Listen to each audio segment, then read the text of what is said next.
अभय जी दोबारा प्रश्न ऑन नहीं होगा आपका। विजय चौरे जी, माननीय अध्यक्ष महोदय, अब उत्तर नहीं मिलेगा आप बोलोगे तो भी। माननीय अध्यक्ष महोदय, मेरा सौसर विधानसभा क्षेत्र में लगभग 100 से अधिक फैक्ट्रियां संचालित हैं। मंत्री जी ने उत्तर दिया है कि इसमें मेन मुद्दा ये है माननीय अध्यक्ष महोदय कि स्थानीय लोगों को रोजगार नहीं दिया जा रहा है। इन्होंने जानकारी दी है कि 5,800 लगभग कामगार कार्य कर रहे हैं, जिसमें से 4,500 स्थानीय और 1,200 लगभग बाहर के हैं। ये कबूल कर रहे हैं मंत्री जी कि स्थानीय लोगों के अलावा बाहर के लोगों को रोजगार दिया जा रहा है। पर मैं मंत्री जी से जानना चाहता हूं कि स्थानीय लोगों को रोजगार नहीं दिया जा रहा है, ये जानकारी असत्य दी गई है आपको अधिकारियों द्वारा। और मैं तो ये कहना चाह रहा हूं अध्यक्ष महोदय कि जो जानकारी दी है जिस लेबर ऑफिसर ने, वो 20 साल से वहीं जमा है, वो लेबरों के हित नहीं चाहता। उसका तो 2-2 पेट्रोल पंप है, भ्रष्ट अधिकारी है। मैं चाहता हूं मंत्री जी से कि इसकी जांच कमेटी बनाई जाए कि वास्तविक रूप में सच्चाई क्या है, कि लेबर जो काम कर रहा है वो स्थानीय है या नहीं है। अब मंत्री जी कह रहे हैं ऐसा कोई नियम है नहीं कि इसमें स्थानीय लोगों को रोजगार दिया जाना चाहिए या नहीं जाना चाहिए, ऐसा कोई नियम नहीं है। पर प्रधानमंत्री जी बार बार कहते हैं कि स्थानीय 80% लोगों को रोजगार देना चाहिए।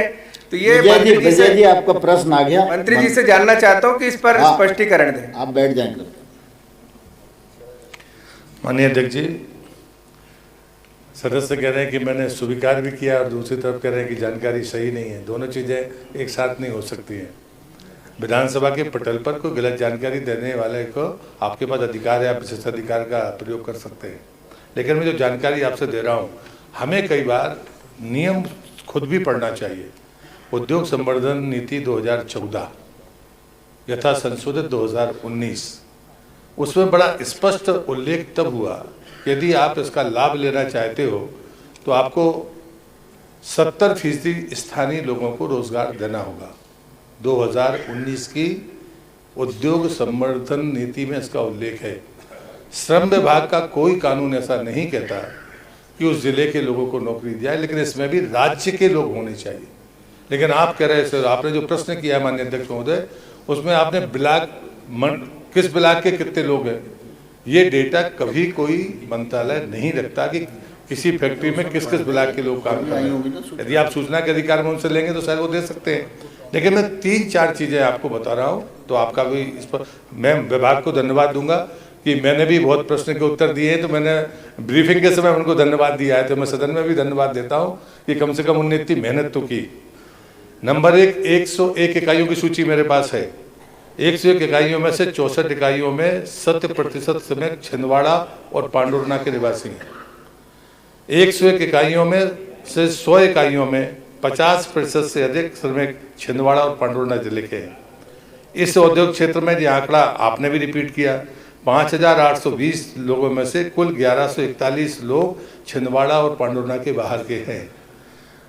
और जो चौथा आंकड़ा है, 2018 के पश्चात 34 औद्योगिक इकाइयाँ शुरू हुई हैं, इसमें 598 में से 418 श्रमिक स्थानीय हैं, जबकि औद्योगिक नीति की दृष्टि से राज्य के होना चाहिए। ये आंकड़ा आपके पास में है, और उसके बाद भी अगर आपको लगता है कि आंकड़ा गलत है तो आप बिल्कुल कह सकते हैं। माननीय अध्यक्ष महोदय, मैं जानना चाह रहा हूँ कि जल हमारी, जमीन हमारी, पानी हमारा, बिजली हमारी, तो उसके बाद में भी आप परीक्षण तो करा लीजिए कि जिस अधिकारी ने आपको जानकारी दी है, या तो एक समिति बना दीजिए आप, उसमें विधायक को शामिल कर लीजिए कि वास्तविकता क्या है। लेबर लोगों को जो है 150-200 रुपए की रोजी दी जा रही है, शोषण हो रहा है। अब जो लेबर ऑफिसर भ्रष्ट अधिकारी 20 साल से एक स्थान पे जमा हुआ है, वो क्या वास्तव में लेबरों का हित चाहेगा या वहां के क्षेत्र के लोगों का हित चाहेगा? आप या तो कह दीजिए या तो उसको हटा दीजिए लेबर ऑफिसर को। 20 साल से जो अधिकारी वहां जमा हुआ है वो मोटी रकम लेकर के पूरा छिंदवाड़ा चला जाता है, बताता है कि ऊपर तक पहुंचा रहा हूं। तो वास्तविकता तो ये बताइए कि लेबरों के साथ शोषण हो रहा है। माननीय मंत्री जी, सच्चाई ये है कि आज 150-200 रुपए आपका। विजय जी प्रश्न आ गया, मंत्री जी को जवाब दे। अभी नई ट्रांसफर नीति में बड़ा स्पष्ट है, मुझे पता नहीं 20 साल से है कि नहीं, पर इसके पहले भी शायद आपने एक पत्र दिया था मुझे अभी 3-4 दिन पहले, उसमें ये बात उसमें लिखी हुई थी। नई शिक्षा नीति और नई हमारी ट्रांसफर नीति में तो स्वाभाविक है, इतने लंबे समय कोई एक स्थान पर वैसे भी नहीं रह पाएगा, उसको एक बात हटाएंगे। समिति बना दीजिए माननीय मंत्री जी, कि जांच हो जाए कि वास्तव में क्षेत्रीय लोग कितने हैं और बाहर के राज्य के बाहर के लोग कितने हैं।